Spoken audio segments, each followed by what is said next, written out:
Tylko 5 dni zabrakło, a film byśmy zobaczyli już rok temu. O tym oczywiście będzie za chwilę. Speak No Evil z przepięknym polskim tytułem Nie mów zła. Tak się zastanawiam, dopiero co przed nagrywaniem tej recenzji wklepałem oczywiście w Google, wyszukiwałem ciekawostki na IMDb, no i mówię, zobaczę jakby to przetłumaczył algorytm. Nie mów nic złego. Tak by przetłumaczył algorytm. W Polsce tytuł jest Nie mów zła. No dobrze, mieliśmy już gorsze tytuły, wiadomo, Die Hard, Szklana pułapka i tak dalej, ale w porządeczku. Speak No Evil to jest oczywiście nowa wersja filmu duńskiego z 2022 roku w reżyserii Christiana Tafdrupa. No i rzeczywiście tak się spodobał, że studia stwierdziły, no jest rzeczywiście dobrze, mocnie, ciekawie, robimy swoją wersję, no bo wiadomo, że zachodnie wytwórnie, Amerykanie, oni muszą mieć swoje rzeczy. No, tak to czasami jest, a nawet bardzo często, bo amerykańska widownia niespecjalnie lubi czytać. No wiadomo, że są napisy. Ale tutaj przyznaję się bez bicia, oryginału nie kojarzę. Film z 2022 roku, ale rzeczywiście nie kojarzę. A szkoda, bo akurat Skandynawowie mają coś rzeczywiście, że potrafią takie dobre perełki wypuścić w świat.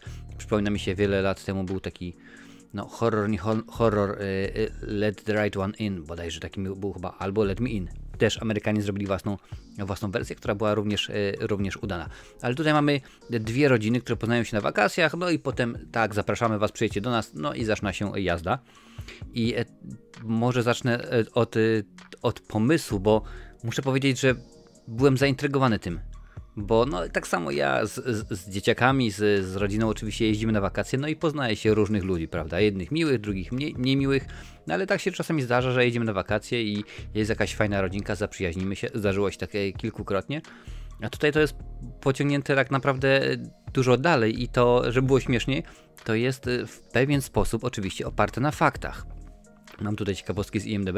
Otóż historia jest zainspirowana doświadczeniami Christiana Tafdrupa, reżysera oryginalnego Speak No Evil oczywiście, który zaprzyjaźnił się z holenderską parą podczas wakacji w Toskanii, gdzie był ze swoją żoną. Chociaż Holendrzy byli nieco nieśmiali towarzysko, obie pary dogadywały się bardzo dobrze, a po powrocie do domu Tafdrup otrzymał zaproszenie od holenderskiej rodziny, by przyjechać do Holandii. Czyli tak samo, no widzisz, pierwsze tam 20 minut filmu jak najbardziej się zgadza. Krótko to rozważał, ale zdecydował, że czułby się dziwnie, mieszkając z ludźmi, których tak naprawdę nie znał, i jego historia do filmu pojawiła się, gdy swoje najciemniejsze fantazje na temat tego, co mógłby się wydarzyć, co by było, gdyby przyjął zaproszenie. No oczywiście podtrzymywał jak najbardziej, że oryginalna holenderska para nigdy nie była zła, w każdym razie nie emanowała złymi wibracjami. W tej wersji oczywiście narodowość dwóch rodzin zostały zmienione na amerykańską i brytyjską zamiast holenderska i duńska. Więc rzeczywiście, jak widzisz, wszędzie można znaleźć jakieś tam, powiedzmy, ziarno prawdy. No to jest tak, że jest jakiś tam pomysł, jakaś historia, a potem te nasze mroczne albo zabawne sceny, bo to wiadomo, w zależności od tego, jaki film kręcimy, pojawiają się na ekranie. I to naprawdę jest intrygujące, że ludzki umysł może w ten sposób sobie podążyć. Film nie miał ogromnego budżetu, to mnie bardzo cieszy, bo zaledwie to brzmi oczywiście troszeczkę zabawnie, ale zaledwie $15 milionów, więc było wiadomo, że tak, że tutaj będzie wymyślane mnóstwo różnych ciekawych, fajnych rzeczy, więc rzeczywiście ta fabuła jest dobrze skonstruowana. Podoba mi się, bo kiedy tutaj oczywiście wszystko się dzieje powolutku, pomalutku, my, jeżeli jesteś oczywiście uważnym widzką, my jesteśmy w stanie pewne rzeczy wychwycić, wiesz, bo ty nagle się okazuje, że tutaj dostajemy gdzieś tam, powiedzmy, jakiś taki detal, w porządku, z drugiej strony jest coś też i jeżeli będziesz bacznie na to zwracać uwagę, no to możesz się bardzo przyjemnie zaskoczyć, że rzeczywiście reżyser nam mówi, słuchaj, jest to i to, a tylko i wyłącznie kulminacja tego filmu to jest jak najbardziej danie główne, bo te przystawki, te aperitify, że tak powiem, dostajemy dużo wcześniej, więc rzeczywiście jestem bardzo zbudowany, jak w ciekawy sposób tutaj reżyser poprowadził film. To jest ważna rzecz.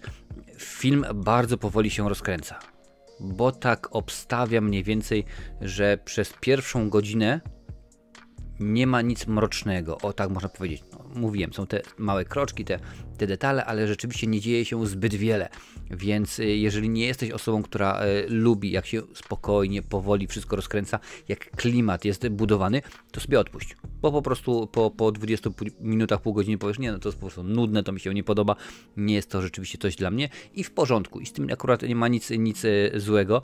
Nie mówię nic złego, nie mówię zła, no ale akurat rzeczywiście tak to jest, że ten film jest skonstruowany w ten sposób, tym bardziej, że akurat reżyser, czyli James Watkins, już poczynił kilka scenariuszy do Straszaków, kilka sam wyreżyserował, więc rzeczywiście on już wie, w którą stronę chce podążyć i jak to ma wyglądać, ale naprawdę klimat jest niesamowity.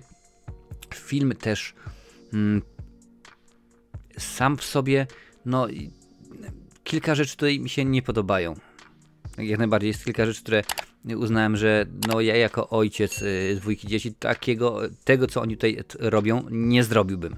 To nie są jakieś rzeczy hardkorowe, to po prostu zwykła logika, gdzie na przykład zaprasza cię ktoś, rzeczona oczywiście rodzina, której nie znamy, na kolację, a dzieci zostaw w domu, tak? Dzieci zostawimy w domu, zaopiekuje się nimi jakiś facet, ale on jest w porządku. Kto, co, wiesz, no niespecjalnie. Jakiś czas temu omawiałem film Trap, czyli Pułapka M. Night Shyamalana, gdzie ojciec zostawiał córkę tam w 20-30 tysięcznym tłumie i stwierdził, o w porządku będzie. No nie, w ten sposób nie można postępować, no ale też sami dobrze wiemy, że pewne rzeczy muszą być poczynione, a po to, żeby rzeczywiście fabuła się posunęła do przodu. Nie zawsze to ma ręce i nogi, akurat ta rzecz w tym momencie nie specjalnie. Więc jest słabo. Jeżeli chodzi o aktorstwo, no to James McAvoy, chcąc nie chcąc, no też na plakacie jest, no wiadomo, największa gwiazda, kradnie cały show, kradnie cały film i rzeczywiście jest świetny, jest wiarygodny i tutaj z jednej strony mamy faceta, który jest duszą towarzystwa. Naprawdę, facet po prostu potrafi opowiadać żarty, potrafi z każdej sytuacji, powiedzmy, wyjść ogromną, tak, obronną ręką.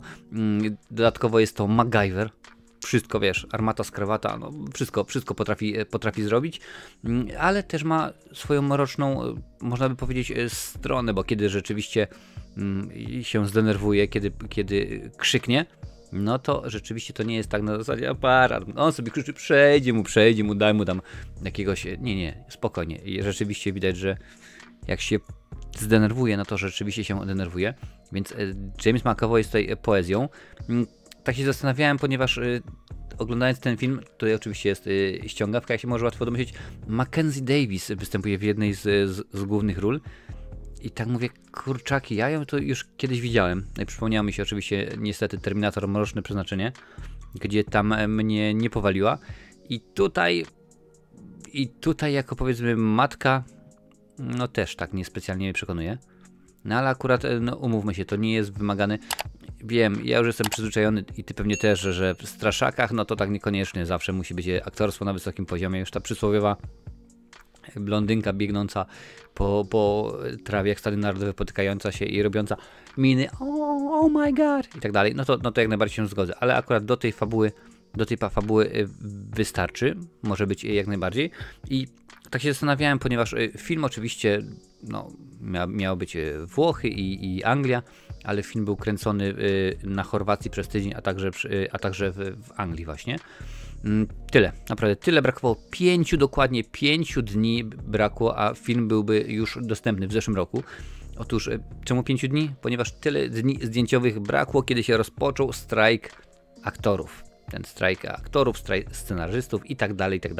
No i tak, niestety trzeba było przestać, więc film w lipcu 2023 przestano kręcić ten film na 5 dni.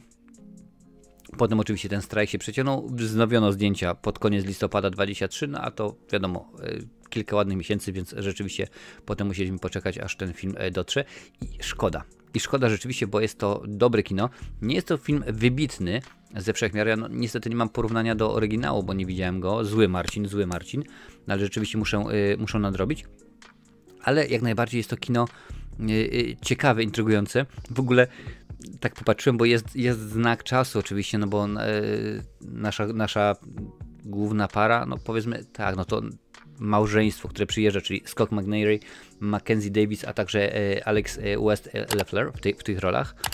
przyjeżdżają do Jamesa McAvoya i do jego żony oczywiście, w tejże roli Aisling Francis, Teslą, tak, autem elektrycznym. I tak sobie myślę, no oni jadą tam, bo tam z Londynu rzeczywiście kilkaset ładnych kilometrów, mówię, jadą w porządku i nie ma problemu. To auto elektryczne daje radę, ale kiedy przyjeżdżają do nich na wieś, to co się okazuje? Tak, dobrze zgadujesz. Okazuje się, że telefony nie mają zasięgu.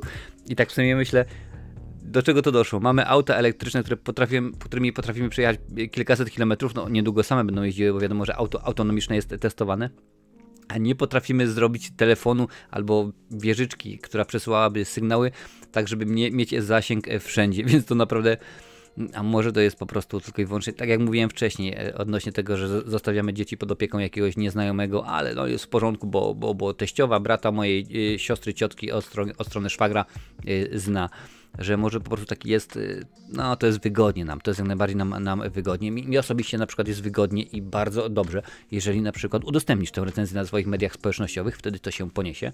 Jak jeszcze dasz łapę w górę, to już w ogóle algorytm będzie super zadowolony, ale mi się wydaje, że gros tych rzeczy po prostu jest idealnie skomponowany w zasadzie, no jeszcze tam na pewno jest gdzieś kraj, gdzie te telefony nie działają, no to wiadomo, że jak już wjeżdżamy w jakiś las, a tutaj jest jakiś tam powiedzmy las, bo niby się oczywiście gubimy, mimo że jest, wiesz, GPS i tak dalej, można było przesłać koordynaty, no mniejsza o większość, ale to jest wygodne dla wielu twórców filmowych, stwierdzają, a dobra, to będzie, skoro takie jest utarte, że można coś takiego zrobić, skoro dopiero co Scrooge mówił o tym, że była blondynka, wiesz, biegła po stadionie narodowym i się potknęła, no to może być. Więc rzeczywiście jakoś tak to tutaj jest zrobione, ale jest to kino ciekawe, intrygujące, bez fajerwerków, ale ono jest takie bardzo, powiedzmy, przyziemne. Wiesz, tutaj nie będzie ktoś latał z karabinem i strzelał jak John Rambo, czy nie będzie rozwalał Jasona maczetą cały czas i ten przeżyje. Nie. Tutaj rzeczywiście jest bardzo to wszystko stonowane, jest przyziemne. No i tak kilka scen było, zastanawiałem się, mówię, kurczę, no nie chciałbym czegoś takiego doznać. Chociaż tam naprawdę miałem odwiedzić jednych znajomych też, których poznaliśmy w Hiszpanii, ale mieliśmy ich odwiedzić w Warszawie. No niestety z tego nic nie wyszło. Pozdrawiam Konrada z rodziną. No ale jakoś tak to jest, że w tym filmie jest to dobrze zrobione, więc muszę tobie ten film polecić. Mówię, nie jest to wybitne dzieło, jest to film, który można zobaczyć i będzie na pewno kilka scen, które cię zniesmaczą, jak tak powiedzmy sobie, pomyślisz, zastanowisz się. Oczywiście moja ocena tego filmu jest na Filmwebie. Domyślam się, że w opisie jest link do Filmwebu, możesz sprawdzić, jak ten film oceniłem, ale tak, jest dobrze. Będziesz się bać? Tak, kilka razy będziesz się bać. I jeżeli lubisz tak zwanych slow burner, jeżeli lubisz filmy, które się powoli rozkręcają i potem rzeczywiście jest kilka dobrych zwrotów akcji, kilka scen, gdzie jest o żeż ty, ale on tak zrobił? Naprawdę on tak zrobił. Nie powiem kto, nie powiem gdzie, nie powiem jak, ale dokładnie wiesz o co chodzi. Ale więcej, pewnie, że tak. Więcej recenzji takich straszakowych filmów, proszę bardzo, tutaj. Oczywiście, że tak. Na tej liście jest ich całe mnóstwo.